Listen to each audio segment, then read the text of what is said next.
By the way, our readers are all pretty cool people. But the minute that I identify you as a local to your region, they're going to ask you a shit ton of questions. So Okay. just the I was chat. going to say, you might have to read those back for me Yeah, because I don't yeah. necessarily keep up with I usually do pretty good about reading the chat when it happens. it. Okay. So I don't worry about that. But Okay. I'm pretty sure that my readers are going to see the word Chicago in the live title, and Oh, yeah. that's going to make things interesting. That's okay. Because we're doing this earlier, you're actually catching me while I'm on the south side of Chicago instead of my place Oh, up north. yes. Okay.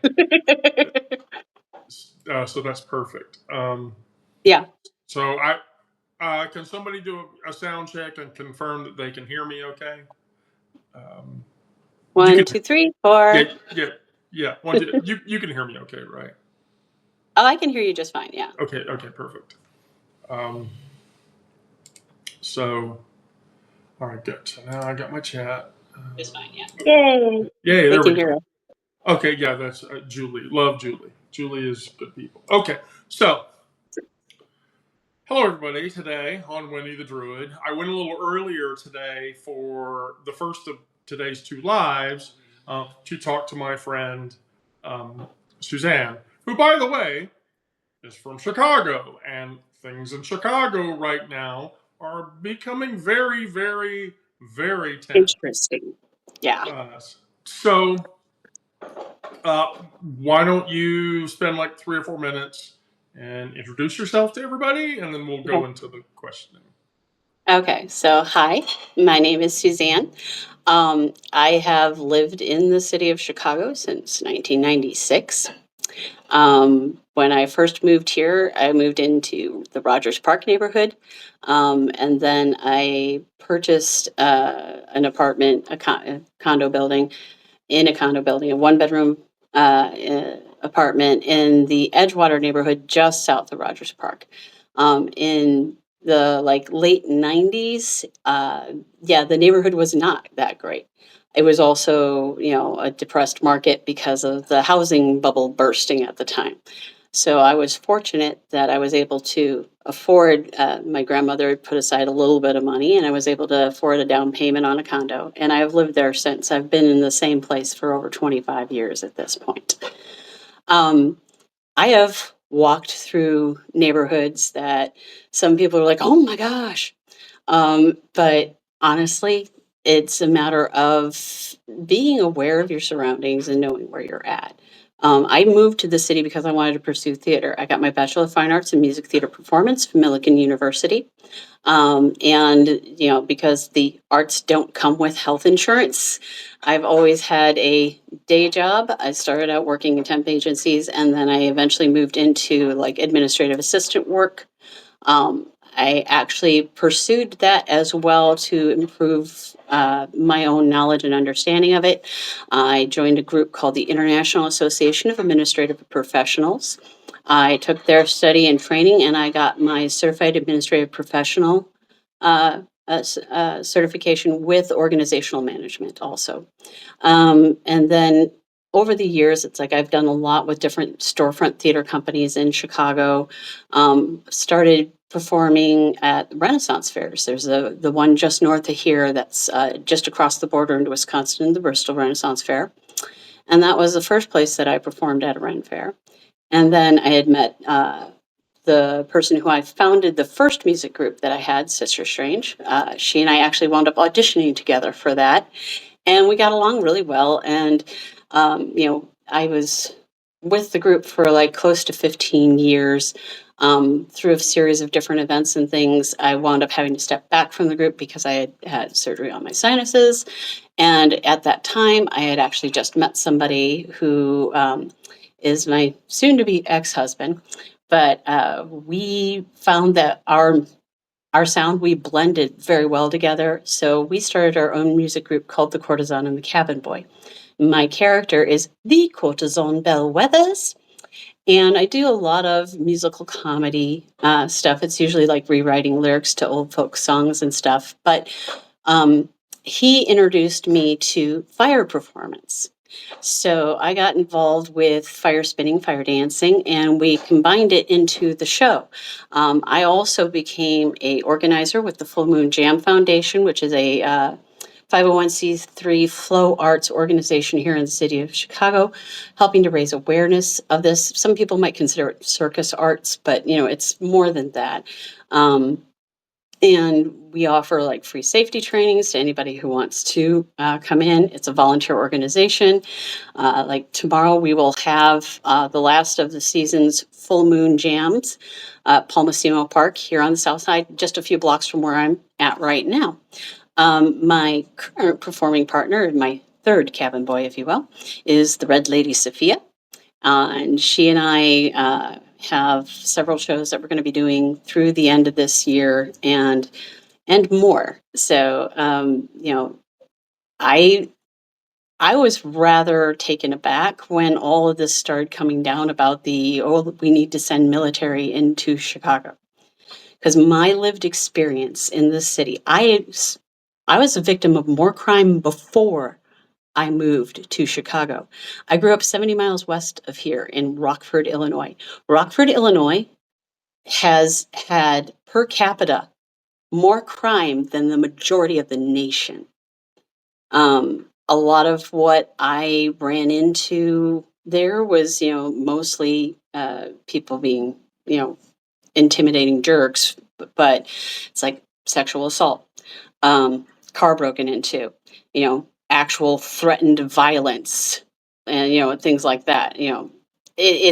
I've had more of those experiences earlier in my life living in, and that's a red area. It went to the Tangerine Nightmare in the elections both times. And it's less safe than here. I mean, heck, even, friends from Milwaukee will talk about how they've got more crime in Milwaukee than they have here in Chicago.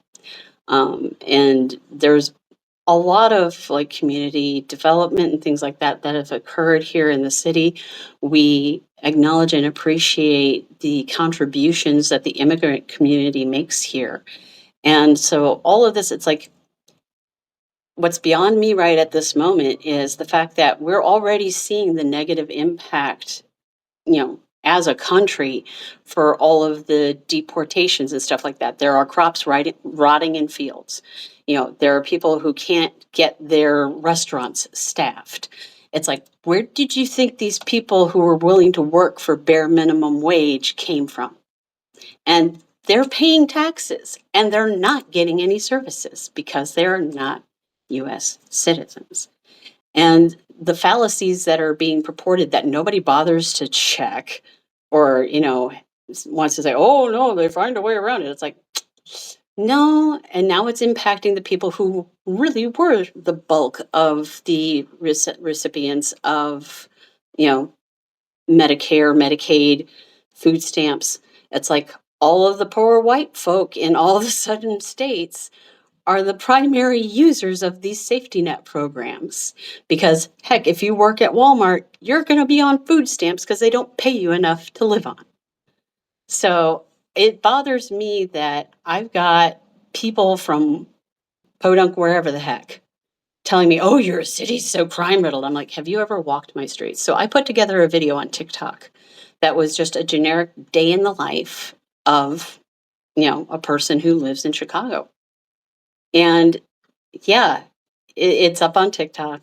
I've actually was going through today since, my performing partner, Sophia, she lives on the South Side. So I'm like, okay, let's get the South Side. And that's where I am right now. And it's like, oh no, South Side Chicago. Yeah, no, it's nothing like that. And if anything, we're as Chicagoans preparing to resist everything.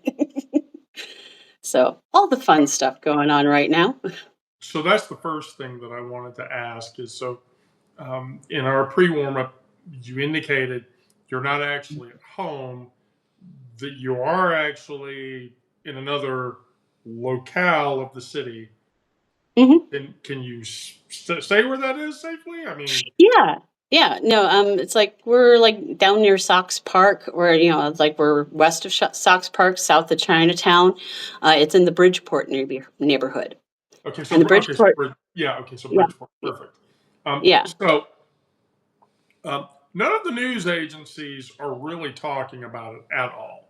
So mainstream's not touching it.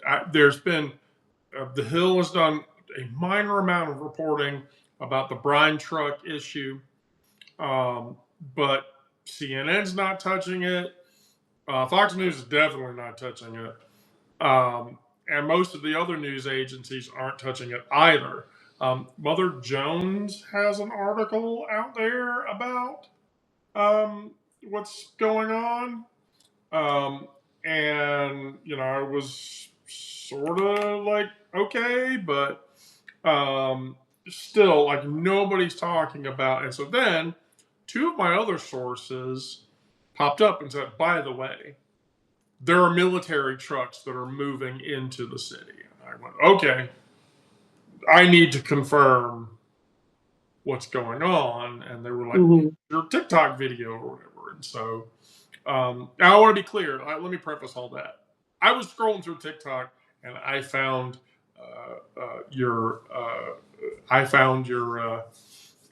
TikTok video, and I watched your like Day in the Life of Chicago, and I was like, this doesn't feel like a place that we need to send 5,000 National No, Guard troops. no, it isn't. And quite honestly, it's interesting because I've walked this neighborhood before where I'm at right now in Bridgeport. I've walked this neighborhood before. Like we go to shop down the street and, have dinner and stuff like that. Because it's Sunday. It should be a busy day. There's nobody out on the street. Everybody's staying home because unfortunately, and I've already heard this even before, because there was a crackdown by ICE in the city of Chicago. Right. Um, and I happen to know that during that crackdown, there was somebody who got swept up with it, who is a US born citizen, but not the right color. And they refused to listen. They did not allow for them to talk to anybody. They took the guy's cell phone. It's like they don't care. It's like as much as I've actually had a couple of my neighbors like, oh no, the crime is terrible. We do need the military. I'm like, and they're both people of color. And I'm like, you know how hard it is to deal with the Chicago PD because they see brown, they just put you down. That's it. And, I have friends of mine who have moved out to the suburbs because they're like, nope, not going to deal with it. And since they're being very indiscriminate, like seriously, there's like supposedly there's this list, but there's no warrants that are dated and signed by a judge. You know, these are things that, it's like it's not even legal the way that they're taking people. They're just disappearing them off the street. And we have had that happen. We actually have activist groups. I have friends of mine who are part of activist groups like up in Rogers Park, which is not far from where I live, that, they've actually been hosting trainings for people of what to do if ICE attempts to detain you. So I should point out, so the disappearing activity. So here in Georgia, I live in Atlanta. Most of the readers know this. Um, Over the weekend, yesterday, as a matter of fact, um, ICE descended on a Kia plant and Hmm. proceeded to detain 475 people. Whoa. 62% of whom, by the way, were South Koreans. Hmm. Um, Now, it has since come out that all of the South Koreans who were detained in that sweep are going to be let go and apologized to. But this is where we are. This is what's happening. Mm-hmm.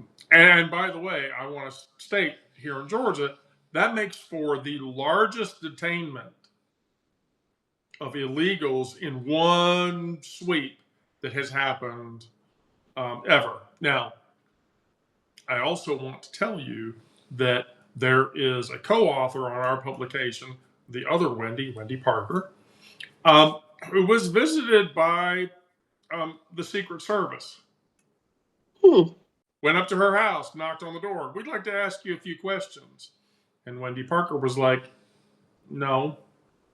Do you have a warrant? No. Can you identify yourself? No. Okay, go away. Okay, I'm sorry, but if you can't identify yourself and you're claiming to be of a governmental organization, yes, I'm going to just basically say, do I need to call 911 because you're impersonating personnel that... Here's the thing.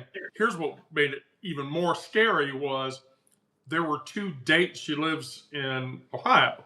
There were two Dayton police who were at the top of the driveway because they refused to go onto the property. And what does that say? I don't have probable cause. Yep. So, yeah, this is where we are. So then that leads to my next question is, are there people who are actively, well, first of all, explain the brine truck thing because I really want to hear that story. Okay, so salt trucks. We're Chicago. We get a ton of snow every year.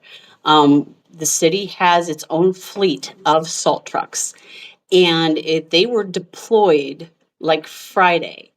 And the whole point of them at the time was to move exceptionally slowly, making the equivalent of a rolling roadblock going down, going down the highway, literally the expressway, as well as the local streets. Right now they are literally lined up outside of Grant Park. The Taste of Chicago is going on today. It was going on this whole weekend, and it seemed really lightly attended. Gee, wonder why? Because unfortunately, the only thing they're succeeding in right now is just getting people to stay home. Right. That's it. It's like, and you want to come in and occupy our city, and you're going to see there's nobody out there because nobody wants to. It's like, you've heard the ACAB and everything like that.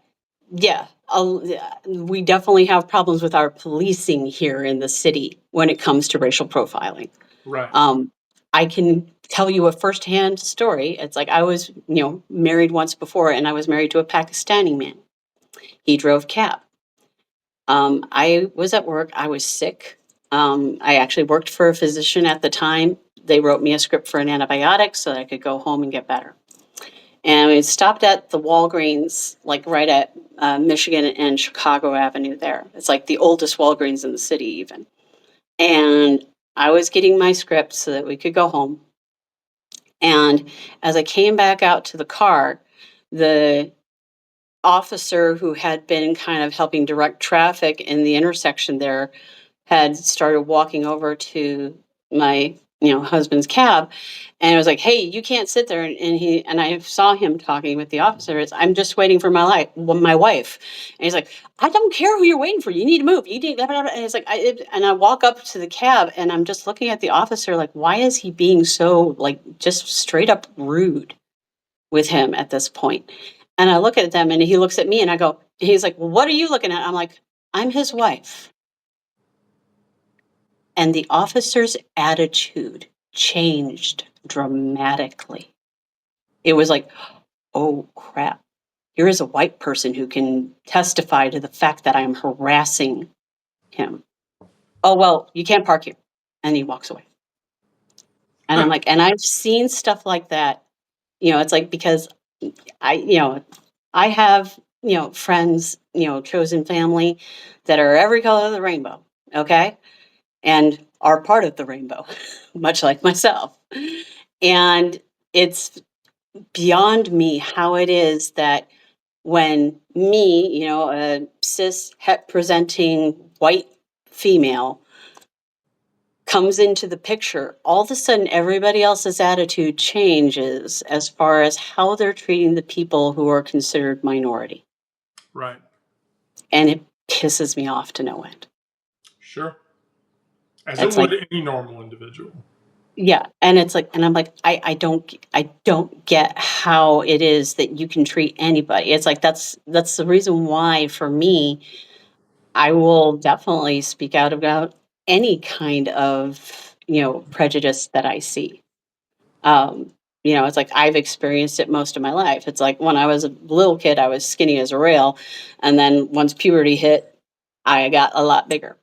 And so I have faced phobia the majority of my life. Even being in theater here in Chicago, I, did shows and plays and stuff like that. And I would always get compliments on my performance. However, vast majority of the reviewers felt it necessary to mention my size. I actually wound up getting a retraction from Time Out Chicago because the young reviewer that they sent for our show, we were actually doing Del Shore's Sordid Lives with Ludacris Theater, Chicago, Right. and I was playing Lavonda, you know, and so literally I had to like go find like a shirt that I could wear off the shoulder, but like everything else that was on my body was something that came out of my closet or my drawers. Okay. So I Right. was wearing a pair of jeans that were tight. I had on a thong that stuck up behind, outside of them, for comedic effect. I was Sure. wearing a leopard print bra, so you saw the straps with the pink off the shoulder and everything like that. And I had gone through, like at one point at my heaviest, I was over 400 pounds, and having lost a lot of weight. Right. Yep. So I found a shirt that covered from here to here. And, I have a naturally smaller waist, but, you know, let's put it this way. When I was temping at UIC once, a couple of the other admins there were having a conversation. And one of them said, "Yeah, Pam, she went and done lost all that Africa back there," is what she said. And I So looked at I her, hear you telling me that you're a I, pear, not an apple. very pear, very pear. Okay. Yeah. But that's the thing. It's like I looked her dead in the face and I said, "Look, I got all that back there, and Africa had nothing to do with it." So it's like Oh. I'm German, Irish, Scottish, and English. I'm white bread mix, okay, with a Scotia Welsh. You know, there, I don't have any of that genetics in my family, but like my Grammy on my father's side, she was a big woman. Half German, half Irish. You know, and it's like, yeah, I when it comes down to it, it's like I have always had the not normal shape to everybody else. And experiencing, like, because I was born in the 70s, grew up through the 80s, when jazzercise was a thing and not having a butt was desirable. Yeah, no. It's like, it's very weird now being in my 50s and my body shape is the desired body shape. I spent the entirety of my life being told you need to change how you look. Now everybody's trying to look like me. And it blows my mind. Yeah. But I mean, aside from all of that, though, it's just like, yeah, I have seen discrimination up close and personal. And it is something that I cannot abide. And the fact that somebody seems to think they know any better about what's going on in the city. Honest to God, it's like the whole reason why the Tangerine Nightmare is never here, even though he's got a hotel here, is because he knows he'd get ridden out of town on a rail. There was actually a protest Monday, and I don't know if you saw it, but there is a picture of a fellow holding up a sign that says, "Go ahead. Chicago drinks tear gas by the ounce," and it had a picture of Jepson's Malort on it. I actually, I actually know that guy. I didn't even realize that I knew it. It was somebody who I worked with back when I worked for a public relations firm. Right. He was working there at the same time.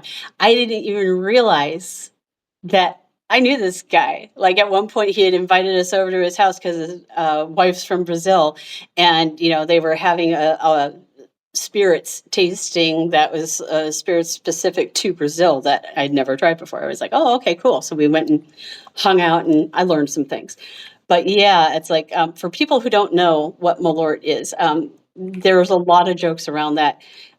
Basically, a Chicago handshake is getting somebody from out of town who's never tried Malort to try Malort and watch their reaction. Because the best way I have heard Malort described is it's like licking a pine tree and then an armpit and going, mm. It is a very acquired taste. I actually have some friends who like it. They actually choose to drink it, but it's like a dandelion liqueur with a whole bunch of other things, pine mugwort and all these other things in there that should never be in a liqueur. And it's like if you ever want to see something hilarious, like check out a YouTube video, other countries trying Malort, and just seeing the expression of these poor people who got roped into a Malort tasting. I mean, that's like the kids that go on TikTok and are like, okay, I'm going to take a shot of Everclear. And as a 53-year-old woman, I looked at them and go, all right, you're going to Good find luck with that. out. Yeah, you're going to find out. And then they get it down. Uh-huh. And they're like, I'm like, okay. There's a reason you use it for Jello shots. Right. So from a mobilizations perspective, I have a couple of resources that are unsourced, individuals that I know in specific areas. And one of those specific areas is in military deployment. So, from everything that I understand, right now, North Chicago's Great Lakes Naval Station has between 1,000 and 2,000 federal agents. Oh, wow. That are there now. And so all of that movement started to happen yesterday.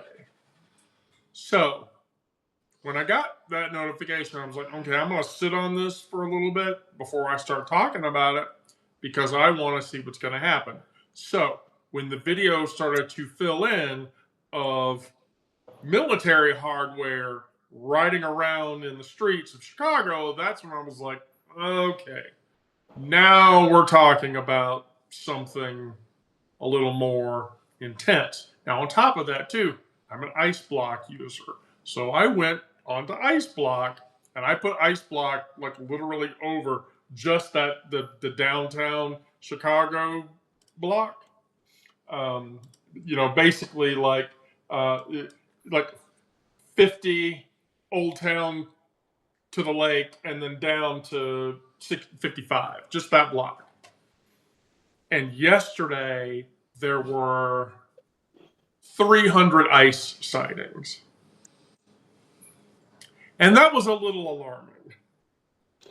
There's been more, and actually I've seen other, because like there's other TikTok users, and there's I think they were using a similar program, but they're also like in like west of the Loop, because that's like Garfield Park, East Garfield Park, and some like the southwest side, like Pilsen area, things like that. They wound up canceling all of the Mexican Independence Day celebrations that were planned because, yeah, they didn't want to create a situation where they might deem it necessary to involve the guard. Right. And that's really what it is, because if you had ICE agents flood into a Hispanic celebration, you're going to have plenty enough people who are not on any ICE list, and they will resist because, hello, this is Chicago. It's like, I'm sorry. If you really think we're all going to sit back and do nothing, you are sorely mistaken. And when it comes down to it, these are our neighbors. These are our friends. These are people who are just trying to get by like everybody else, raising families. It's like, and part of what I love about the neighborhood where I live, it's just south of Rogers Park in Edgewater. We have such a vibrant community. I love the fact that I walk down the street and I hear a dozen different languages spoken. I appreciate the fact that I see, women in full hijab walking around with their children. You know, I am glad to see, the people who are at the Korean Wings place and they're all speaking their native language. It's things like that that actually that's part of what drew me to the city was the diversity. It's like where I grew up, there was not nearly that much diversity.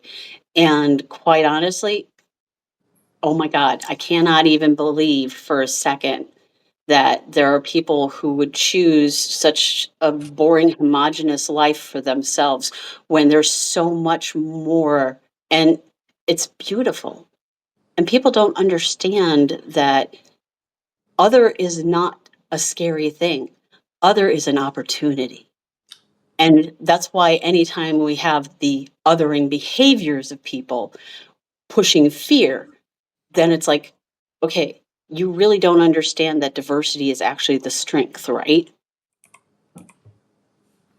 And this is something that was picked up on a long time ago, like heck, back when I worked for the PR firm.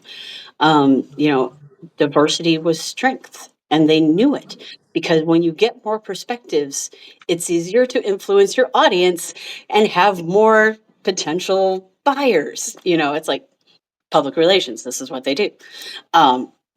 But that's the thing. It's like when you actually the whole railing against diversity and equity and inclusion, the DEI. It's like, really? So in other words, you're basically telling me you're a white person that's never done crap with your life and you're pissed that other people have. And so why should we include that? It's like, no, these are people who probably could bury you in any test taken ever. And you're just pissed because you being white and average is not enough. It irks me to no end. It's like me, I have spent my life as a learner. I'm a lifelong learner. That's why I have my Bachelor of Fine Arts in Music Theater Performance. I have my Certified Administrative Professional with organizational management attached to it. I have actually been fire safety trained. I am a fire spinner, and I run my own company doing musical comedy fire shows. I have never in my life said, "Oh, well, that's good enough." And if I did, it was probably for about this long, and then I was miserable until I said, "No, that's not me." It's like there is so much more to life and so much more to experience. And if for whatever reason you view life as, "Oh, I graduated high school, I'm done with my learning now." Wow. Okay. Yeah. So that leads to my next question is, so with all of this buildup going on, um, is your local, municipal, or statewide government actually communicating to you? Oh, yeah. Our Governor Pritzker, which interestingly enough, back when I worked for a large financial services firm, like after I left the Keep PR, talking. I was working for a large financial services firm, and the CEO of that company was actually on the board for the Lincoln Park Zoo, which is the one of the last free zoos in the country. And it's because we have a lot of civic leaders who are, civically minded, I should say, and they all came in. J.B. Pritzker, who is now governor of Illinois, he was not at the time that I met him. The Pritzkers are known as major philanthropists. The family is literally a family of billionaires, legit billionaires, unlike some who claim. They literally could buy and sell the ferret wearing spit gibbon for breakfast, amongst all of them. There are, hospital wings and like the Pritzker Pavilion down in Grant Park. They donate so much of their money. And so a legit billionaire philanthropist wound up becoming governor of Illinois. Why? Because before him, there was a billionaire who is definitely not a philanthropist and very much similar to the current administration in Washington. And it was unbelievable, the difference, because, you know, when I met JB Pritzker, I was literally, working at my desk as an admin for a financial services firm. He wanders by, he's wearing a sweater vest and, didn't have a tie on, just open collar. And he's like, excuse me, where's the restroom? That kind of thing. I'm like, oh, it's like over this way. Um, you can check in with the front desk. I can't beep you in because, like, I tried to do that once and then I got a call from HR because they're like, why are you trying to get into the men's room? I'm like, I'm not. I swear to God, I was just trying to help somebody. So he comes back to go to the meeting and he pauses at my desk for a minute. He's like, oh, yeah, thanks. He's like, by the way, hi. Is like, and your name is, and I'm like, okay. But I didn't catch his name at the time. I didn't know who he was. And so after they had gone into the meeting, like, because the CEO's office was like just down the hall from me. So after he went into the meeting and everybody was already there, I went by the front desk. I'm like, who's that guy in the sweater vest? And like, that's JB Pritzker. And I'm like, the billionaire JB Pritzker. Oh, okay. And it's like, and I actually had seen videos surface from somebody. He was on the L and talking to people on the L because he's from Chicago. He's not afraid of being on the L. And it's funny because to me, everybody's just like, oh, well, No, no, he is an actual, legitimate, down to earth, real philanthropist who wants to see his community grow and thrive. And he has been an extremely vocal, you know, advocate for the immigrant community here. Extremely vocal, about we don't need your help. I mean, it's like that was the thing. At first it was like, oh, okay, and then, well, unless we're invited in. And it's like, I guarantee you nobody's invited you in. And the fact that they have the Texas National Guard up there, which interestingly enough, I've been on Great Lakes Naval Base. I actually had given a talk on speaking with confidence in any situation to the MEPS people there. And, like I said, soon to be ex-husband, he was a Navy reservist. I would actually drop him off up there in Highland Park where they had the skiff. And then, we'd go on base at times, or go shop the necks or whatever. I'm familiar with this. Yes, I've had a Deers card, because I was, married to somebody who was in the military and had been part of, yeah. And I'm like, I know they have housing there, but I can't even imagine that it would house 1,000 people.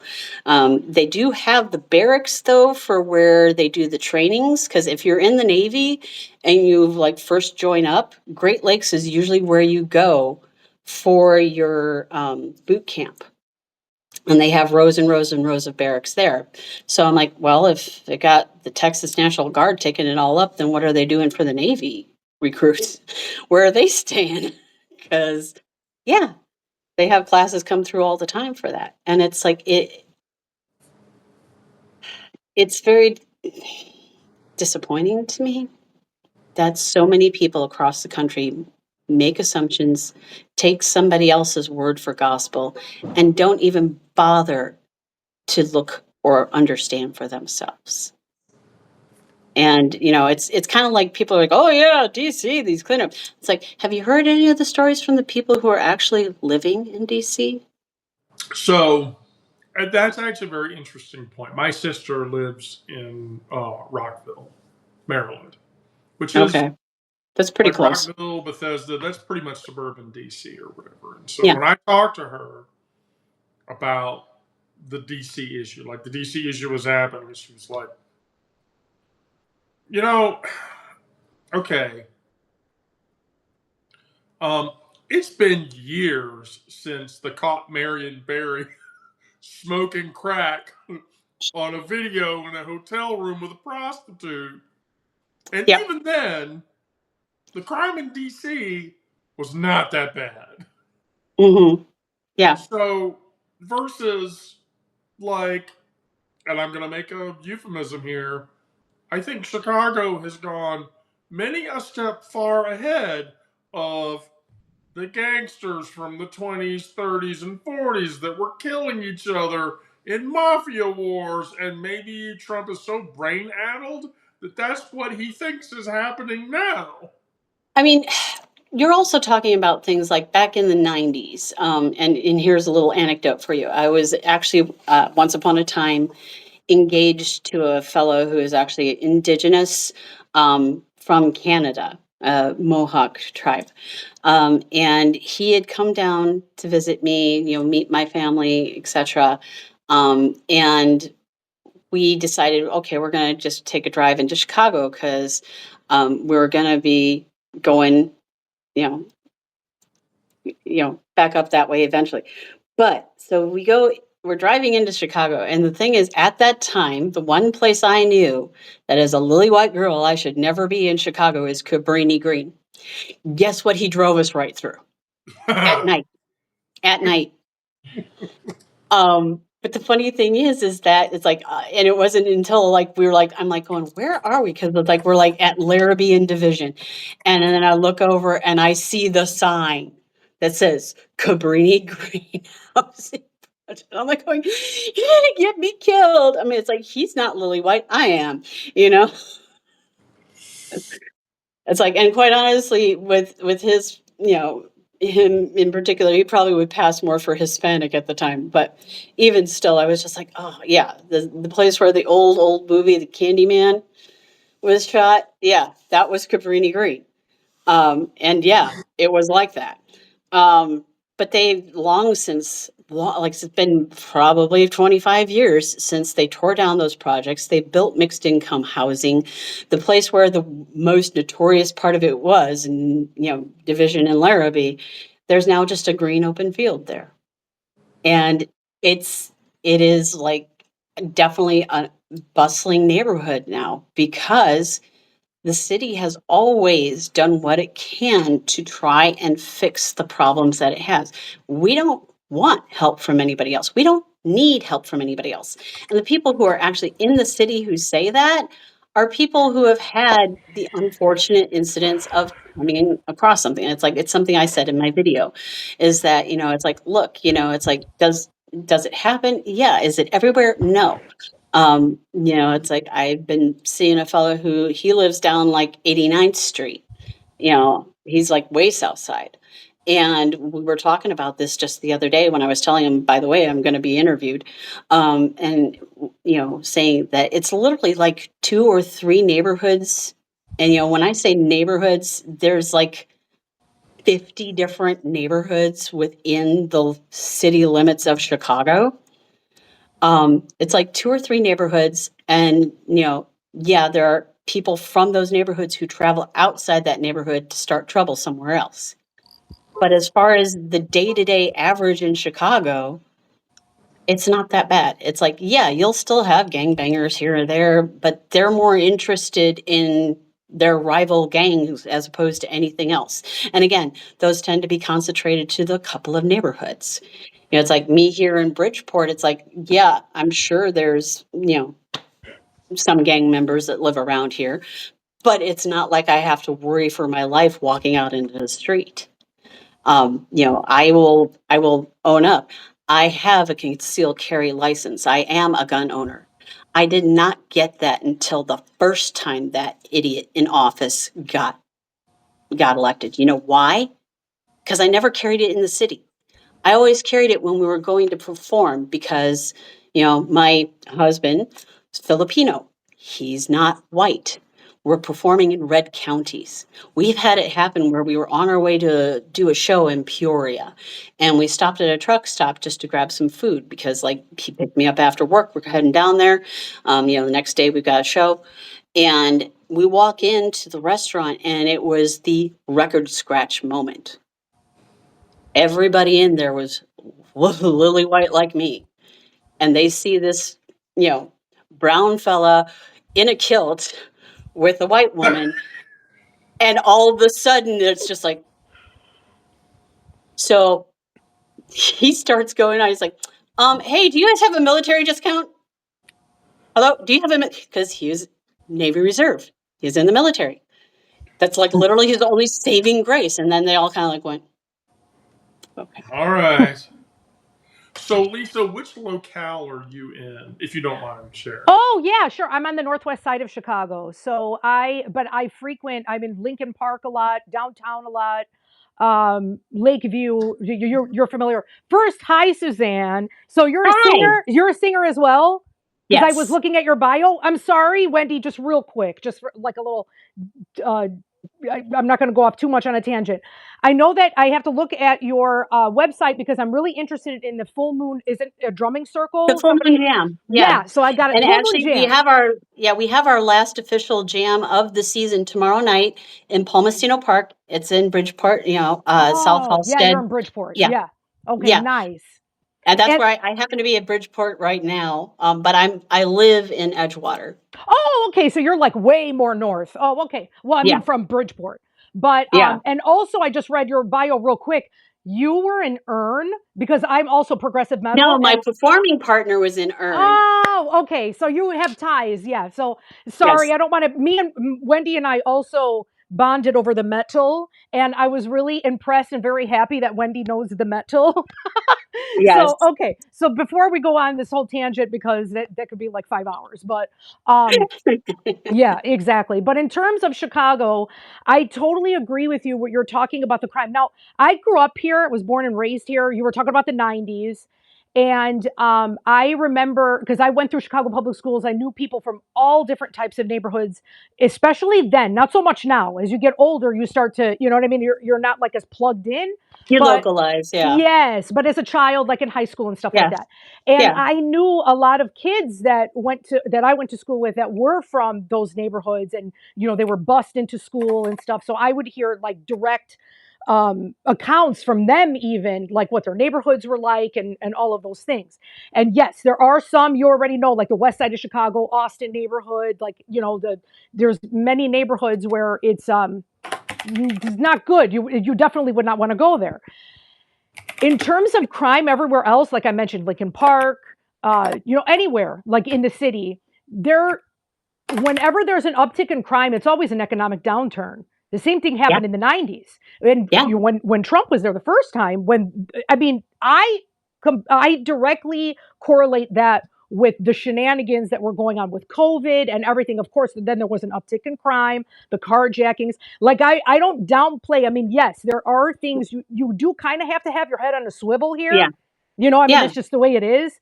You just But got to know how to walk down the street. That's really what it totally, is. totally. You got to keep your eye out, you know what I mean? And then you just become like it's second nature to be able to spot things and clock them like pretty quickly. Mhm. You know, I mean that's Yep. just what happens. But I do feel that unfortunately, I feel like now that we will be getting into another economic downturn, it'll happen again. Like we'll have it's going to be the same type of a thing. We were starting to get out of it Yep. and now we're back here again. And now with all of these shenanigans, Wendy, you were talking about because I was looking, I was perusing on the Signal chat. You were talking about militarized gear or something, but it's not confirmed, right? Because I was looking up. Yeah, so I haven't, like I said, there are 3 unconfirmed videos out there of military gear.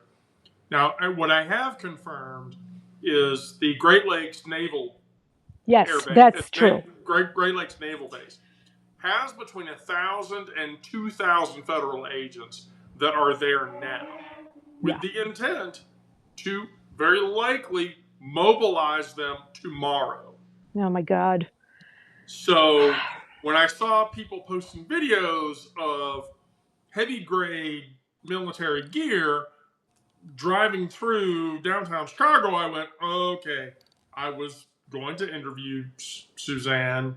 And then in the final 15 minutes, which is what I did, bring either you or Kelly in here. And we would talk through this because, yes, that concerned me. Oh, that concerns me a lot. I saw, Suzanne, also you posted the salt trucks that, because I saw the, I mean, it's actually very amusing to me. Mayor Johnson did that, but, oh yeah, but I didn't see them in Chicago until you posted, until you made that post. And what I'm really concerned about, because I was having conversations with friends of mine last weekend, I think it was, while all of this was imminent. And if it ends up, if it ends up being performative in the way like what he did in LA and in Washington DC, that would be one thing. If he goes around like the neighborhoods where there isn't the pockets of crime and gang activity, that's one thing. But my concern is, and especially with these federal agents, because the naval base is supposed to be headquarters for ICE, I guess, is what their plan was. And if they're going to be going into neighborhoods like Pilsen and, like where there's a very rich, like immigrant population, and not everybody is an illegal migrant and they don't care. They're just going to go, you know what I mean? I was Hog talking wild. about that before you got here. Yes. Yeah. It's very enraging. So like that is going to cause, and like you said, I've been talking to Wendy, and Rick is another person that we have here. We always have like political talk on here. I'm so excited that you're joining this community, so now you're going to be able to see like all the things. So we talked about last week and even the week before, just about. Oh my God, I lost my train of thought. What was I just saying? This happens to me all the time. I think I have ADHD. You were talking about the political talk that you guys have, and you were in the migrant communities that are very rich in the neighborhoods here. Yes, that's what it was. Okay, I got it. Sorry about that. So Okay. I was talking about I do the same thing. Okay, good. We're not alone. So just historically, Chicago. I mean, America in general is rebellion is baked into this country, and just like even from the founding of our country, the technocrats that have this hubris that feel that it seems to me like they think it's going to be really easy to be able to overtake and create this autocracy that they want, right? But when you think about just like the very founding of our country, and not only that, but even the people that came here over the decades, over the years, rejected their own governments and came here. So we're like a completely different type of country than any other that has gone through something like this before, a fascist takeover. So that in and of itself is I'm nervous about it, but I wouldn't be surprised if things start to really pop off. And Chicago has very strong historical ties with revolution, like from the Haymarket riots, like to, like the Pullman strike, that turned into like a huge chaos, the Democratic National Convention in 1968, like all of these things. Other cities, of course, have it too, but there's something about Chicago that there is something that I've always sensed right under the surface that I feel like we're a big city, so we are in the Midwest, but we're not like a small Midwest town. But people always talk about the Midwest nice. I personally don't really think that's in Chicago very much. Like in my personal opinion, and especially even with Chicago natives, you really have to prove yourself and people have to trust you before they let you in. There's a stoicism here that I don't even sense. I saw a comment on here from a girl that actually we connected on Substack here, Blue Green Dot, I think is her name, and she's from New York. I love New York. That's like my home away from home. I'm Italian. Nobody tells me I talk too fast. Nobody tells me I'm too loud when I go over there. And it's a big city, right? I never lived there, but whenever I go, I feel like there is more of a willingness to help strangers there. Like when I've gone, and whether people think I'm a native or not. I have experienced that here, actually, because when I was first moving to the city, I actually was working through a temp agency, and like the first day that I had a temp job, it's like what brought me here was I was performing at Hades Haunted House in Villa Park. Oh, yeah. But I had been wanting to move to Chicago to get into the theater scene here. So I signed up with the temp agency, and it's like I had my first day, I had a job in the Sears Tower. And so after I was supposed to meet up with the woman who had actually gotten me hired into the temp agency because she was looking for a roommate up in Rogers Park. And I was like, okay. And I was supposed to meet up with her to see the apartment. And she's like, oh, I forgot I've got this thing. And it's like, that's okay. So I was going back to the blue line so that I could get back to my car, drive back to Rockford. And as I was walking, it's like, it had been raining cats and dogs that morning. It took me forever to get into the city. And then, it's like, as I'm walking to the blue line, I'm looking around. I'm like, nope, this is nice. This is where I'm supposed to be. And I walked 3 steps down under the blue line and I watched my foot slip out in front of me and I went head over heels down the CTA steps. Yeah. So about the time that my mom was starting to worry that she hadn't heard from me, the call rings in Rockford, and she's like, "Oh, okay." And it's like, "Hi, this is Northwestern Memorial. We have your daughter." Oh my God. And here's the thing: at the time, I drove a stick shift, and I had injured like my left hand and my, or sorry, my right hand and my left Yeah. foot. So it's like I wouldn't have Oh been able my. to shift. I was fine though. I mean, I got really badly banged up and everything, and I still moved to the city because my dad's like, "Are you really sure you want to?" And I'm like, "Yes, I am. Because if I don't do it now, I never will, and I will regret it the rest of my life." The thing that I discovered when I was downtown, because of course this is in the loop, Right. when I went down those steps, somebody followed right behind and said, "Here's your bag." Somebody else, "Here's your umbrella." And then somebody else is like, and they're like, "Can we get you anything?" I'm like, and I could feel my face swelling up because it hit Oh the my concrete. God. It's like, yeah, I saw my face hit the step of the concrete. I was like, a bag of ice. So somebody ran to the corner bakery and got me a big bag of ice so That's I could hold so ice on my nice. face. And that's the thing. It's like, you talk about Midwest nice. It's like, I think as a person who technically is a transplant to the city, I That's see a so lot more interesting. of that from the people who transplant into the city who are, Ah, immigrants. As a born and raised, I'm sure it's a little different of an experience for you. But that's for so me, my interesting. experience and part of what convinced me is like, no, this is where I want to be, is because, yes, there is that Midwest nice here. Because a We lot of the people who are the big fish in the tiny pond somewhere in the Midwest here, they come to Chicago. correct. That is So true. we get the best of the Midwest right here all the time. The professionals for sure. Like in Yeah. downtown, a lot of people come in from all the surrounding states. Mm-hmm. Yep. I don't get you Mhm. guys. You guys make pizza that I would rather poop on a tire than eat because I Yeah. lose dental work every time I try to eat it. And then people are like, which do you prefer, Chicago or New York style pizza? And I'm like, I want a New York slice because I can pick it up cold and eat it without losing any teeth. Wendy with the Chicago pizza, we're like, I like both. Now, here's the, I like here's the the New thing. York slice and I like our pizza too. Yeah. Okay, but here's the thing. If you're judging us off of like just Giordano's, that's not fair. Okay. Correct. That's not Chicago pizza. That is not Chicago pizza. Mm-hmm. Mm-hmm. If you get a Lou Malnati's pizza, that's different. Right. Right. Yeah. No, I mean, I kid. I kid, really. I know, it's funny. I find it funny. I joke. I really do. My 1 week in Chicago, I'm gonna tell you, was very memorable for a couple of different things. One, I drank way too much, way too much, Sounds like Chicago, yeah. Yeah. and then two, I hilariously went into the restaurant that this was before I transitioned. Went into the restaurant that showed up in a film and walked up to, you'll immediately know what film I'm talking about, and walked up to the guy and he asked me, "Do you have a reservation?" And I said, "Yes, I'm Abe Vroman. I need to be seated." Oh, And the God. guy looked at me and said, "Abe Vroman, the dead Chicago king, sausage king of Chicago." I said, "Yep, I'm Abe. I want to be seated, please." Oh my God. He must have been like all deadpan too.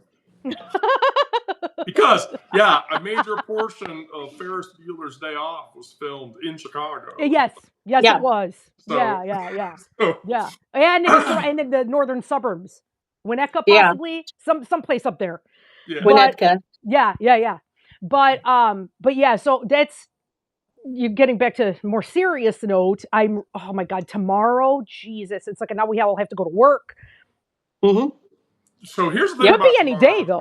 I'm Yeah. going to run everything that I can run tomorrow morning.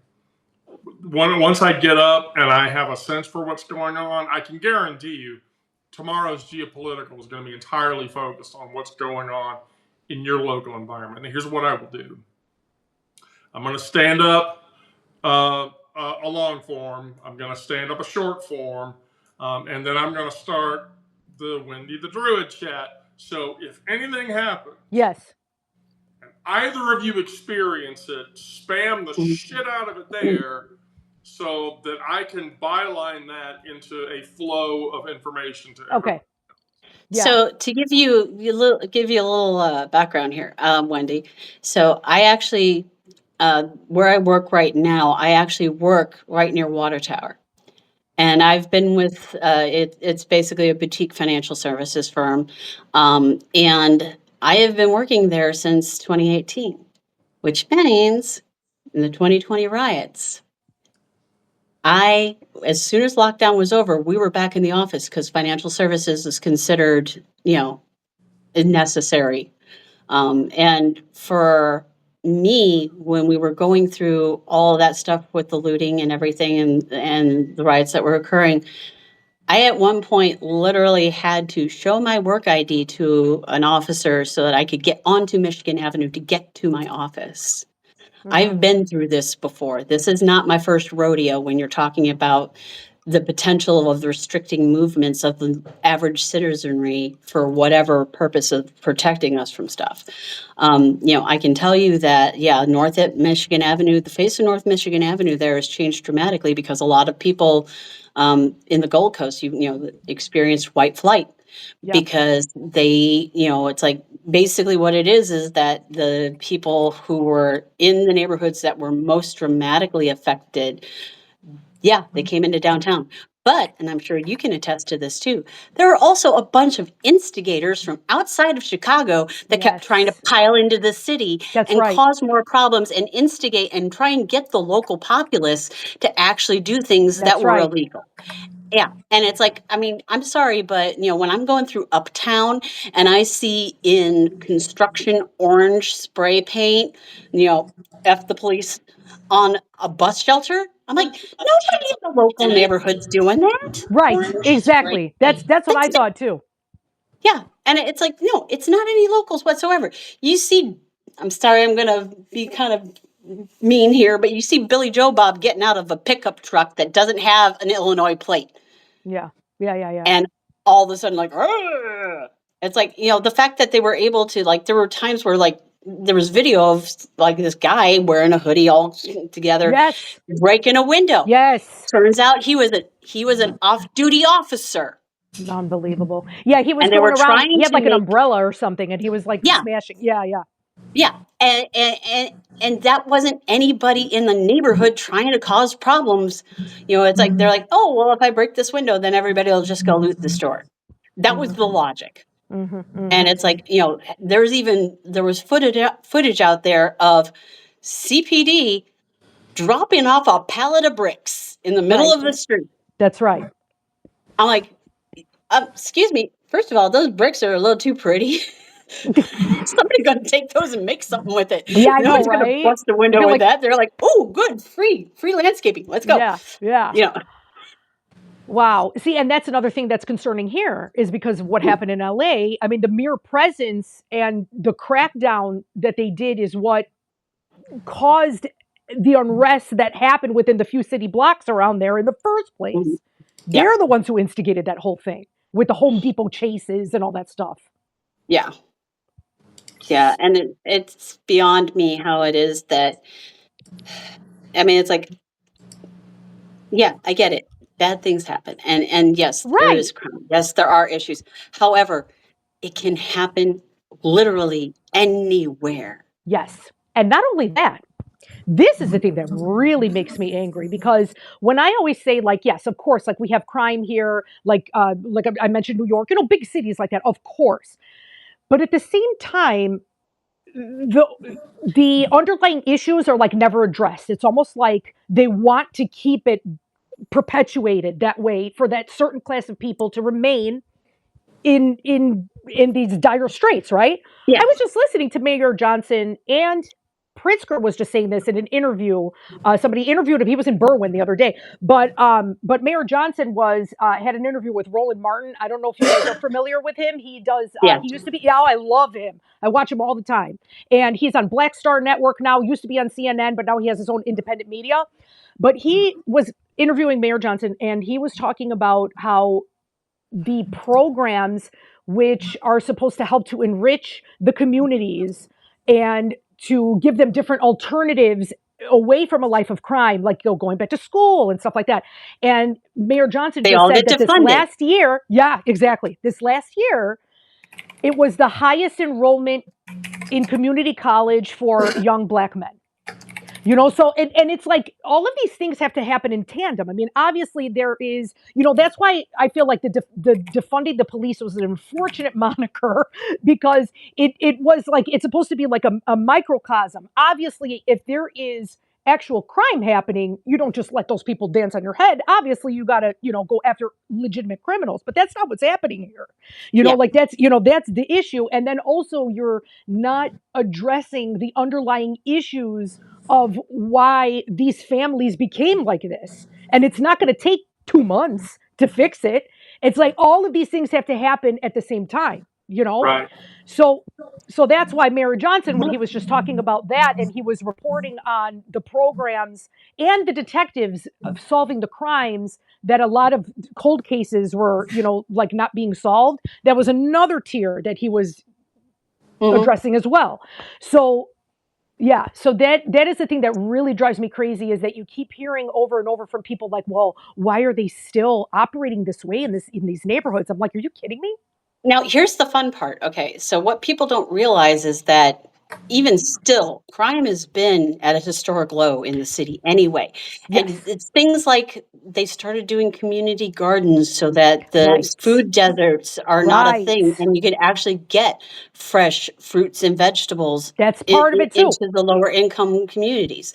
It's like you've got the mixed income housing that's become prevalent, as opposed to the projects where you're concentrating it, and it makes it more difficult for people. I mean, as it stands right now, the fact that the way that you go about finding employment even in the city has dramatically changed since the pandemic, and it's not what it used to be. There is no such thing as go out and pound the pavement. It's like, yeah, maybe you can walk into a Papa John's and say, yeah, I want a job, and you might get one that way, but you're not going to actually get something that's a livable wage Right. by going and pounding the pavement. And I think a big part of what winds up causing greater problems for the city as a whole is the fact that we are not actively addressing better mental health resources for people, Yes. and also giving opportunities for economic development for individuals as well as communities. Exactly. And that's all part of that too. Mental health, Mhm. and Yep. healthcare, everything. You know what I mean? It's like, Mhm. obviously, if there is degradation in any of those areas of your life, that is also what harbors that, like, life of crime that they're Yeah. always talking about. I mean, and the thing is, this is the thing. Most people don't realize. They think, oh, they're just bad people. It's like, no, Right. they're desperate people. Exactly. It's like what you're talking about is taking a larger, and it's, when you look at it like per capita numbers, it's Correct. like, yeah, the majority of what you're seeing here is lack of mental health resources, and you're seeing lack of opportunities for particularly young people in the city. Because if they don't see that there's any future for them, they're not included in any of this, they don't Right. see any way forward for themselves, yeah, why not? I'm going to go ahead and join a gang, and we're just going to go wreak havoc. It's like you've got the people who, they don't have anything or anybody, or if they do, they don't have the resources. I mean, it's like there have been other cities that rolled out having social workers go out with the police when there's a disturbance, and it's like that approach alone helps to de-escalate the situation more.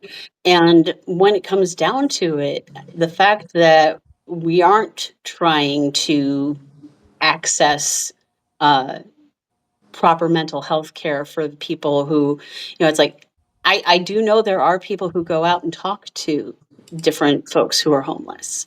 It's like I was briefly involved with a not-for-profit that was originated here in Chicago, and a lot of what part of the focus is helping the disabled. How many disabled people are on the street because they can't afford their health care and a place to live or, healthy food. It's like you run into these things where desperate people do desperate things, and that's just part of humanity. Yeah. It's like, it's like, do we have a fentanyl crisis here? No. Right. It's like, do we have a issue with people who are repeatedly out drunk and disorderly? No. It's like, it's more often you're likely to see the suburbanite that's come into the city having a good time and then is wandering the street at 3 o'clock in the morning and gets jumped. Yep. Well, That's sorry, that's absolutely. you don't understand the true. rules of the city here. Then, if Mhm. you think that you should be able to wander around at 3 o'clock in the morning and not have any problems. Right. And then another thing too that totally drives me crazy is at this point, the ignorance of the electorate is a really big problem, and it has been for decades. And when you were talking about the disabled and the homeless and everything, I'm really big about tracing the dots and going back to the origin of why we even got here. Reagan is at the top of my list, Nixon and Reagan. And we all know, even, yeah, I can see your expression there. So when it comes to mental Don't health mention Nixon services, around me. yeah. Don't mention Nixon around me. Okay, I'm going to have to come up with a euphemism. So, no, but No, and you just gave me this flash of Bill Murray saying Nixon and having his dog attack him. Look, the financial crisis that we are in right now. Yeah. I will literally tell you historically, and then I'll let you continue, but yeah, the financial crisis that we're in right now, that Reagan put us in, backed by $1 trillion military budget and all that other bullshit, was because of Tricky Dick, and that's what I'm going to call him. Okay, I'll call him Dick, that. Yeah. Yep. Decided to leverage the dollar against the market instead of the gold standard. Right. And that's what sent us down this road. Mhm. And there's a whole One other thing. I think on my publication, buried under the paywall somewhere, I actually wrote an article about it. And that's how fucked up it is. Oh my God. But even still, it's like anywhere you turn, like in all tiers, mental health and, funding for mental health for the homeless and, support for like drug addicts and stuff like that. It was incredibly defunded to funnel money up to the rich, and the homeless population, the homeless explosion happened in the 80s. I mean, that's not an accident. And even though like people say all the time, like, oh, well, that was 40, 50 years ago. I mean, like, what about now? All of these leaders have been here from like all these different mayors and blah blah blah. We're still under the Reagan paradigm. Like, I always call FDR, like, presidents like FDR or Reagan, sea change presidents. To me, it felt like, and I'm not an economist, I'm not even a political scientist, this is just as a layperson, just thinking about how everyone governed after FDR, like with the top marginal tax rates that were still there, the way, social programs were funded, no matter who was governing after FDR, whether they were a Republican or a Democrat, whatever Congress was in control, they were still under that FDR paradigm until Reagan. So then after Reagan, even though we had Clinton, even though we had Obama, we're still under the Reagan paradigm. Yep. And I'll tell you, it's like, because at the time I was, I was born, raised, recovering Catholic at this point, and grew up in a very red Republican area. It's like, that's basically all I ever knew, because it was the whole, abortion issue. Yeah. And the fact that I, at one point in time, the programming was so strong that I was like, oh yeah, no, terrible. Everybody's like getting high off of my tax money, blah, blah, blah, blah, blah. And I'm like, yeah, no. And then I actually got out and I lived life, and I met people who deal with addiction. Yeah. And I met people who have dealt with homelessness. And I've met people who have actually dealt with hunger in America because they cannot make it by. How it is that people are treated so drastically differently. And the fact that there's this belief system, like even for those who are like, permanently physically disabled, that, oh, well, we're supporting them. And I'm like, No, you're giving them $1,200 a month for a family of 4. Do you really think somehow miraculously, because they're disabled, they can make $1,200 a month, take care of, house, and feed a Yep. family of 4? No, it doesn't. Now, there's one thing here. There are sacred storylines. I wanted to address this comment. It's like, what gets me is that many Democrats had opportunities to change laws and policies, and yet here we are. I don't see this as a political thing. I believe it's the haves versus the have-nots. Well, that is entirely my point, is that Democrats are also corporate Democrats under the Reagan paradigm, and that they're all pretty much like on the same page. There obviously are outliers that many times when they get in have become corrupted also by this capture as a corporate Democrat. And a lot of these things where Democrats in terms had the opportunities to change the laws, not under that paradigm. Like Yeah. I mean, literally it has to be leveled now at this point Yeah. because it's gotten so corrupt and it's gotten so convoluted. And there's so many of these Yeah. players that they're in for the take. I mean, Yeah. that's like And the whole, of all unfortunately. now, of all the things, it's like I was saying to Wendy before you came in, was that, I had the opportunity to meet J.B. Pritzker before he Oh, became governor, and just an absolute wonderful, down-to-earth person, a legitimate billionaire philanthropist. And he doesn't need that. So it's like in a way, he can operate outside of that because of the fact that he doesn't have to worry about finances. yeah, He has the financial freedom to act true. his conscience. But unfortunately, the vast majority of us are not billionaires. So we can't always, as much as we want to act our conscience, we want to vote with our dollars, we want to, it's like there are times where it's like, yeah, unfortunately, I need this thing and it's cheap on Amazon. Oh, You yeah, know, absolutely. it's like I want to buy local. I want to be able to, it's like when we were shopping today, it's like, okay, yeah, I had the little esoteric shop down the street. It's like all these different things. But for the average person to be able to be that socio-conscious is exceptionally difficult because, as you said, we're still running under the Reagan paradigm. Exactly. And it's the whole thing, too, the conversation where a lot of political pundits, and I also hear independent news media, all the different shows that I listen to all the time that have been saying the same thing over and over again about global trade, that Americans chose cheaper products. We chose cheaper products that break every 5 minutes. That's what we wanted. I mean, that was like forced upon us. And then it ends up being because of the Reaganism and the hostile takeovers that were made legal under him, the things that were illegal before, in order for corporate conglomerates to squeeze out small businesses. What choice did we have? Like that is, and then you stagnate wages. So, in my opinion, haves and have-nots is political because they set it up like that.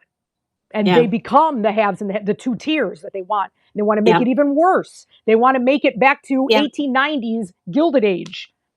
Yeah, and the thing that really, blows me away, that leads all of that. They want to go ahead and point the finger at it's just bad people. Oh, yeah. And it's like, no, you created the situations that created the desperation that these people experience. Exactly. And I guarantee you, nobody would choose to go and hold somebody up at gunpoint for spits and giggles. Totally. Okay. I agree. They do it because somebody is sick and they can't afford the health care for them. They do it because they don't have any food on the table. They do it because they want to be able to get their family out of where they're at. That's terrible. Nobody's doing this just because spits and giggles. I mean, it's like, yeah, you get young people who they perceive they have no future anyway. So there's nothing to throw away. I'm not throwing away anything. I don't got nothing. All I have to do is gain from this. There's a psychological component. I should point out, Wendy Parker points out, have any of you read the book? I just saw that. White Trash? Mm-hmm. If you've never read that book, No, I Yeah, haven't. yes. I Yes. think I've seen it before. I've read Nickel and Dimed. I remember that one I really liked, but I got to look that up. Yeah. Well, Um, and that's the thing. It's like I think from if it's not from that book, it's from a similar book talking about how it is that the consumer point of view, and we've changed, ever since we moved away from manufacturing in the U.S., Right. where you made goods that were meant to be repaired, not Yes. replaced. But Yes. then if you have $15, you can't afford the $50 pair of shoes. The $50 pair of shoes, you can keep the rest of your lifetime. You might have to get Hmm. them resold, but they'll last. But And because you don't have the $50, you spend the 15 on the pair that's only going to last you a year. those And people then you have wind up been, spending more and more and more than you would have on than the $50 pair of shoes. and who But benefits the because most? exactly the people who probably own the $50 shoes. The oligarchs, the corporatists, Hmm. because that also cut down on middle class jobs of the repairmen. Hmm. Or nowadays there would also be repair women, but at the time, you know what I mean? Yep. Like there would be all different types of, there would be a completely different industry. Now it's literal throwaway, contributing to the Hmm. landfills, Hmm. making us even more sick environmentally, and everything is to the benefit of the top 1%, which is Yeah. what ends up happening. It's the degradation of the middle class. Yeah. And it's just crazy to me how people don't see it. Like the thing right now that was really bothering me is the private equity firms, not only that are purchasing homes um, right under from single families that can't afford it, right? But now they're Right. even purchasing medical practices, veterinary practices, dental practices, where the doctors end up being like, I've known them, they're sort of like, oh, well, this is actually good because then I don't have to worry about the business aspect. And now I can sell my practice. That doctor becomes an employee. That's what they want.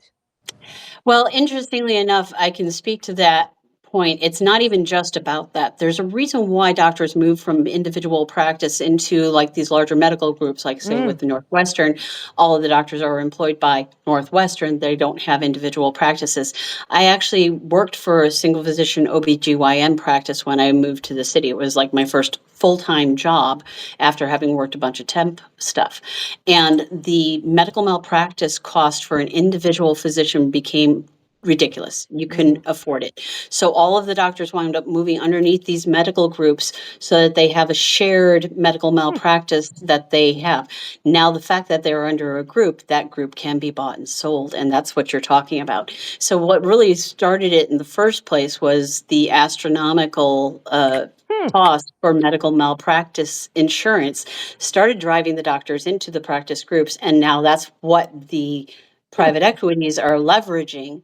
And because the previous financial service firm that I worked for, I happened to work in the private equity group.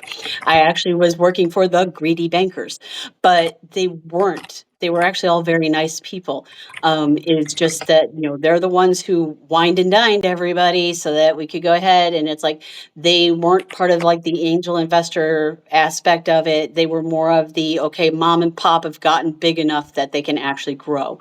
And unlike like the late 80s and 90s, where it was the PE people were literally buying up the small companies and then dismantling them for their Dismantling parts, them. the company that I was working for actually is independent. It was not traded on a stock exchange. So they actually could choose their approach. And what they chose was they would take on things to build, not to tear down. Mm, So at least in that regard, if like, you know, mom and pop Joe over here decided, oh, okay, well, we've been making these things and now it's popular and we're trying to expand and grow and stuff. We've gone through a couple of angel round investors. Now we're looking at, yeah, maybe we will take the company public so that we can raise enough so that we can actually go ahead and expand our operations the way that we want to. That's part of why I could work for the greedy bankers. But God, can I tell you, it gets disconcerting when they're like writing up all these different things. You've got all of the analysts in the office, they're putting together the SEC filing for the company as they're going to go IPO and all this stuff like that. And here's me having to arrange travel and dinners and things like that for them. And I'm looking at this and I'm like, yeah, that was a $2,000 dinner. mhm. Yeah, for there's 3 people. yeah, not surprising. Yeah. The thing with doctors joining under a hospital also, whenever something goes, I mean, again, I'm totally a layperson, but just in the corporate arena, I know some dentists that were purchased directly by a private equity firm, because dentists usually aren't affiliated with the hospital, and everything also becomes more corporate and Mhm. more about cost effectiveness, not about the Yeah. patient anymore. And It's that, not always yeah, a hospital, I mean, medical groups. It's yes, like they find a medical group to join if they're not specifically affiliated with a hospital, right. and it's those Oh, right, medical right. groups that My are doctor getting did that. purchased. Yeah, yeah, Yeah. yeah. Mm-hmm, mm-hmm. So Mhm. we got a little bit. I tend to go off on tangents. We were supposed to be talking about Chicago, and then we ended up over there. But the thing is, No, that's I part of what's happening in Chicago, Yeah, and then that true. winds up driving up the cost of medical care, and, it's like, yeah, I'm fortunate. Part of the reason it's like I've said, it's like, if the arts came with health insurance, I'd be Yeah. performing all the time. That's why I've worked a day job my entire life. I've Oh, always had an income that, or at least some way that I was able to, get medical care, and it was, I mentioned the fall that I had down the CTA steps. That's what determined I had to always have a day yep, job, yep. because I had to have real medical insurance, because that nearly bankrupted me. And yeah. Hmm. And it was literally, it wasn't just that. It's like I went down the stairs, I got scraped up here and there, and most everything healed up except for like a quarter size wound on my like leg where it scraped against the Oh, concrete. Yeah, I wound up abscessing, and I went to like one of the local clinics here, like down North Avenue, and I was like, and the only way the doctor would let me leave if I wasn't going direct to the hospital was to sign a waiver stating that if I died, my family couldn't sue him. oh my God. Yeah, I wound Wow. up in the hospital on IV antibiotics for 5 days without insurance. Yeah. And Yeah, that was that's short, that crazy. was like a month and a half after I moved to the city. Wow. So yeah, yeah. So it's like that basically cemented for me. It's like, okay, unless I find a very wealthy, donor who wants to, it's like if I have a patron, but I do have a Patreon. It's like this big, um, you know, I'm bad about updating it too. So, look. um, Let's be honest. I have 15 pounds of an inorganic material that comprises a major series of bone structure in my body, oh wow, because I broke a piece of my body in Oh my 47 places. God. Yes, right. 47 places. And I'll tell you how.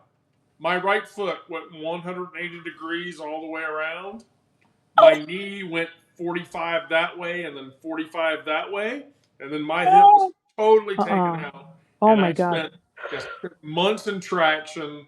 I spent a year and a half learning to walk again. oh wow.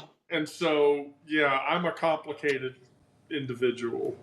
Mm-mm. Uh, But yeah. I didn't have insurance at the time. Oh, wow. Oh And Did that you god. was have to not have a you had to have surgery? Several.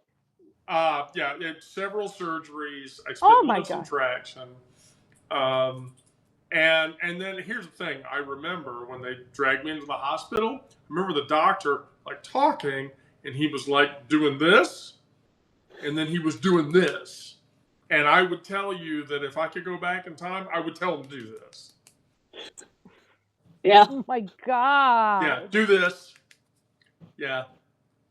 Oh And here's man. not just because of the money, because the overt amount of pain that I have dealt with over the years. Oh yeah, I'm sure. Plus, my orthopedic doctor, telling me that, by the way, when you get into your mid to late 50s, we're going to have to do this anyway. I wish I would have just done that to start with. Oh my Ay God. vey. Yeah, right. Yeah. I mean, But and it's, medical science is amazing. I mean, oh Yeah. yeah. It's like, and as a perfect example of this, okay, so like, my current employer, we have really good health insurance. I don't have vision and dental anymore, but I have really good health insurance. Like in late January 2024, I had a bad fall downstairs.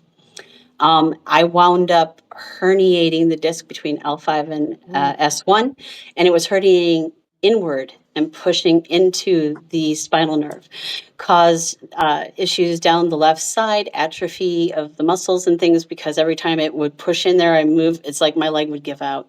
I had spinal surgery. It was same day spinal surgery. Oh And my. yeah, that's medical advancements are wonderful. I am very fortunate.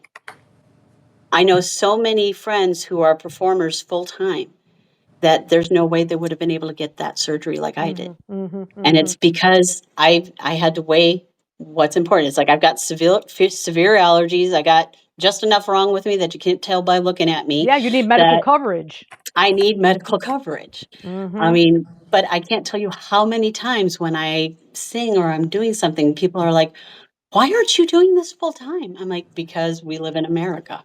Right. Exactly. Simple answer. We live in America. There is no universal health coverage that I could go ahead and pursue this full time. I don't have a sugar daddy. And then the thing is, honestly, it was funny. I was offered a sugar daddy once upon a time, and I'm like, no, because then you'd actually expect me to do stuff. And no, I want to do what I want to do. So, but I mean, for me, it's like, I can't even begin to tell you how interesting it has made life trying to balance the artistic side with it, with the practical side with it. There's a reason I never had children, because it's like, people talk about, it's like, well, how do you do all these different things? Because at one point I was working a full-time job. I was president of the International Association for Administrative Professionals, the Chicago Lake Church chapter, which is like was the oldest chapter in all of Illinois. I was also co-managing director for a theater company, putting on shows, things like that. People are like, how do you do this? And I'm like, I'm not married, I don't have kids, and I have a boyfriend and cat that thrive on neglect. So it's where you choose to put your time. And the fact that, it's like, I think the red portions of the United States assume that everybody wants what they want, which is what they were programmed to believe we all want. Same thing I was programmed to believe. Is that, you go to school, you get married, you have kids. Boom. Yay. Good job. The It's recipe like, for that everybody. no. Yeah. No, I mean, how many times do you see it's like, and it's represented in lots of different films and stuff like that. How many times do you see the, idyllic 50s housewife who is actually dealing with severe depression? That's on Valium. Well, yeah, Yes. because all 50s, 60s, and 70s June Cleaver housewife, Valium. Yeah. Yeah, Yeah. Valium. Because there's no way that it's like, yes, I know some people who love this, and it's like, I actually have family members where it's like one of my siblings' kids got married, and they just had a child, and the wonderful thing for them is that my brother's child has a good enough remote job. They were able to purchase a house and some property up in Wisconsin. He works remotely, and she's able to be a stay-at-home mom, and she loves it. And I'm like, that is perfect for people who actually want that for themselves. I agree. I am so happy that they get that. I get pissed when people tell me I am not a woman because I never attempted to have children. Same. And come to find out, it's like medical issues. Thank you. Yes, medical issues and whatnot. It's like I'm at that fun age. At one point, I was being sent for a biopsy because things were happening that probably shouldn't happen at my age. And I'm like, well, you know what? We've tried this before. Y'all couldn't. It just didn't work out because the way my anatomy was. And I'm like, okay, well, I guess we'll have to take you in for a surgical biopsy. I'm like, okay, fine. They go ahead and they go in for a surgical biopsy, and come to find out that inside I had an adhesion on the inside that actually blocked one of the fallopian tubes. Wow. Yeah. If I had ever tried to get pregnant, I would have had serious complications and probably could have died if I made it to childbirth.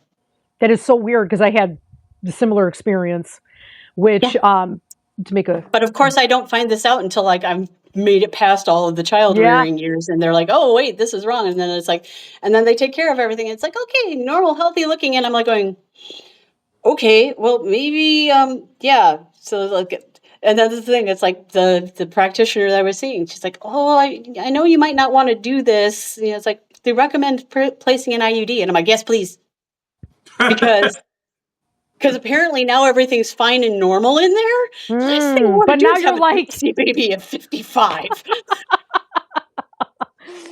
I mean, it's a personal choice, just like with anything. Exactly. Yeah. But then they overturned Roe v. Wade. And I'm like, Yep. at that point, it's like the protests that happened downtown when that occurred, you know, JB Pritzker was there. I saw him. He was Yeah. like walked right near us. But I had a colleague of mine make a poster for me. And the poster that I made, which didn't make the news, but oh my gosh, everybody who looked at it was like, said, "My gun has more rights than I do." hmm And that's the exact response I got. Yeah, yeah. And it was something that I'm just like, okay, what do you think you're really achieving? Because all the philanderers in red states are still going to wind up getting abortions for their mistresses. Of course. You're just basically damning the poor to be poorer because they can't get adequate health care to make their own decisions so that they can better themselves. And then it's like a lot of times when you take that choice away, it's like, trust me, had I ever become pregnant, no, I would never have had an abortion. That just wouldn't have been me. But also, I know for myself, I could never tell somebody what to do or what not to do. right. When I worked for that single physician OBGYN, he was an abortion provider. And like he worked in clinics in different places. Like he traveled. There was actually articles about how he traveled into areas where they didn't have a provider because he had seen what it looked like working in the ER when women came in trying to give themselves a coherent abortion. I was just about to say that's Yeah, going he to witnessed increase, of that course. firsthand.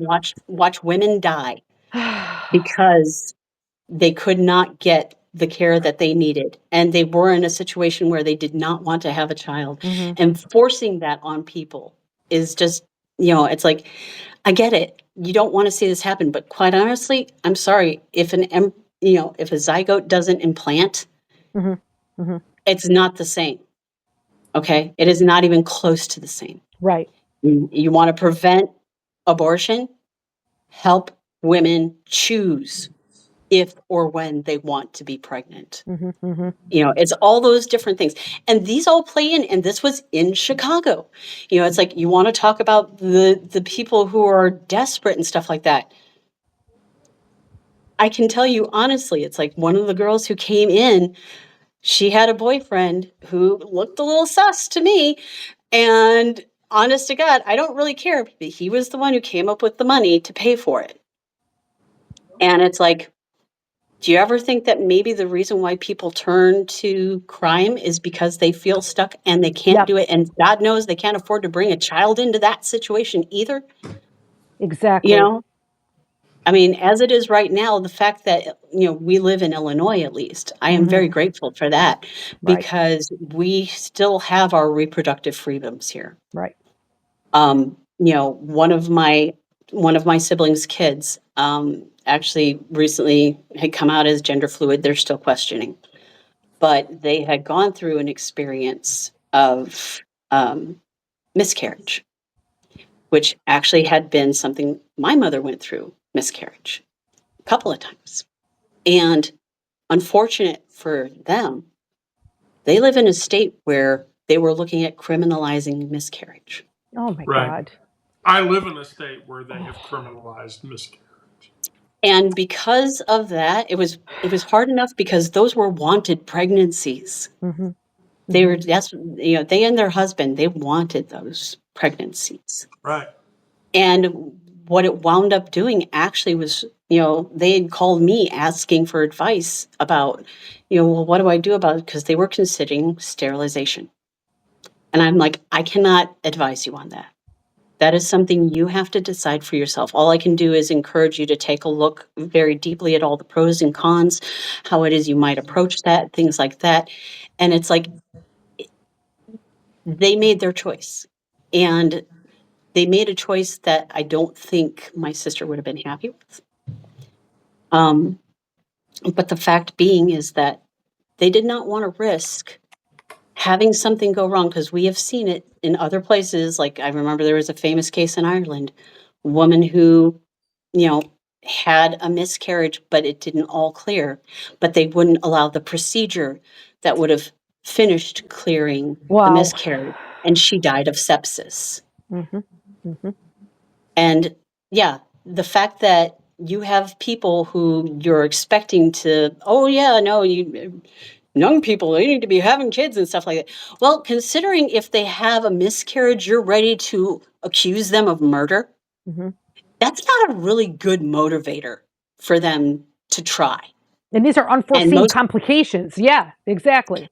And the fact that miscarriage is far more common than most people know. 1 in 4 pregnancies end in a miscarriage. 1 in 4. Wow. Yeah, 1 in 4. Yeah, 1 in 4. Versus, and people don't know that. They hush it. They shame the women for having a miscarriage. It's like, so yeah, this is what you're talking about when we're going back to the good old days in the 50s. Right. You're talking about women who are shamed because their body did the natural thing it was supposed to do in order to protect them. Mm-hmm. You know, I'm sorry, but if you're going to try and tell me that this is the best for everybody by treating women like we're in frickin' Handmaid's Tale. Yeah, thank you, Amy Coney Barrett. Yeah. It's like, no, she's Yeah. she's of the sect of Catholicism that believes we should be like that. Right. And It's I'm like, really disturbing. Mike Johnson too, I thought. it's probable, yeah. Mm-hmm. But even still, it's just like all of these different factors that we're discussing. While it sounds like tangents, it's not. Because Yeah, these true. are the actual true to life factors that everyday people here in the city of Chicago and all over the globe deal with. And it is when you wind up putting people in desperate situations that they resort to desperate measures. And that's part of what causes the crime in the first place. The lack of mental health care, the lack of opportunity, the lack of resources for people who are in need. That's right. We as a society fail horribly at that, period. Mm-hmm. Full stop. We as a society fail horribly at providing for our fellow man so that they don't have to be put in these situations where they've got to decide, okay, my kids are going to have to starve or I'm knocking over the liquor store. If they wind up in foster care, at least they'll get 3 meals a day. Well, I mean, even worse than that, ectopics happen 1 in 50. And those can kill the mother. I didn't realize it was that high. Illegal. And that's purely illegal. Yeah. So, and it's funny to me because people are just like, oh, well, these politicians who seem to think they know anything medical are like, oh no, well, if a woman's raped, she can just not let. I'm like, we can't even control when our period starts. What makes you think we can control that shit? Right. And then the whole thing, obviously with the hypocrisy of, then when the child is born and is in the world, no support for the child at all afterwards. It's all about worrying about the baby being born and unborn children. But then once they're out, what is going to happen? Orphanages are going to come back? Like literally, this is crazy. And the funny thing is, it's like, yeah, and then you have the single mom. It's like, well, you should have thought about that before you get pregnant. It's like, well, listen, asshole, if you had actually allowed for, birth control for people who just want birth control, guess what? Wouldn't be any abortions. You wouldn't have unwanted children. You wouldn't have, there's so much that could be solved by just some very, very basic health care. Very basic health care. But, as women, why should we bother? And even specifically for trans women too. It's like I have a couple of my friends that, they're married, they're both transitioning femme. And it's like trying to just make sure that they're getting, their treatments that they need. The like level of stuff they have to go through, it's like, hell, the psychological testing. I've been going through that for 5 years. Yeah. And I want to tell you, like, my insurance at the time required me to go through a year of therapy. Yep. I had to go through a year of therapy before I could even start hormone replacement therapy. Yep. To get an orchie, removing the berries, is a consultation, 2 signed letters, one from a psychiatrist and the other from a psychologist, and written consent that says, I understand what's going to happen if they do that. And then top surgery is not that big of a deal. Top surgery is an easy thing. Yeah. Bottom surgery is 4 written letters that involve consent. So, but here's the deal. I'm going to tell you a story. I lived in the lovely burg of Kennesaw, Georgia, for a number of years. Now, Kennesaw is it is a notorious town in the state of Georgia. One of the things that it is notoriously known for is the requirement for all people that live in the city limits of Kennesaw to own a gun. I think I've heard of this place. Yes, it's a city law. Here's the other deal. There's a couple of Kennesaw residents that are really cool. One of those residents was a friend of mine, Carolyn Cossey, who, if you don't know who that is, she was a Bond girl in the 80s. Okay. She was in, I believe, the movie Octopussy. And she was trans. And so I got to have conversations with her. And so I talked to her, and she would talk about her transition. And from her perspective, she's like, I transitioned in the late 60s going into early 70s. Here's how that worked out. You had to live as a woman for a year on no HRT, no surgeries, passing just as you were, with no impediment or with no help. Yep. You signed an NDA that said if you are going to start gender transition, you have to move 100 miles away from anybody you know. That includes your family. Oh, wow! Interesting. Yes, your family. You have to disown your family. Then you have to sign an NDA that says that you will never be involved in a relationship with somebody of the opposite gender that you came from. So if you were a male and you were transitioning to femalehood, you couldn't have a relationship with a female. Right. That was implicitly disallowed. Wow. And then you had to sign another NDA. And here's how it worked. Back then, there were only 4 hospitals that could do all of the surgeries. So the vagio, your top surgery, and your FFS to make your face look more feminine. And so Carolyn told me, she was like, yeah, I made it till about 84 or 85. And she said, I was so suicidal at the time. Wow. And I was so ready to just be done. I went on the Geraldo show and told everybody that I was transgender and that I had transitioned. And I'm like, well, what about all the shit you signed? And she was like, exactly. They took my HRT away. I had all my surgeries done, so I didn't have to worry about that. So I had to go overseas to get my hormone replacement therapy drugs, et cetera, et cetera. But here's the deal.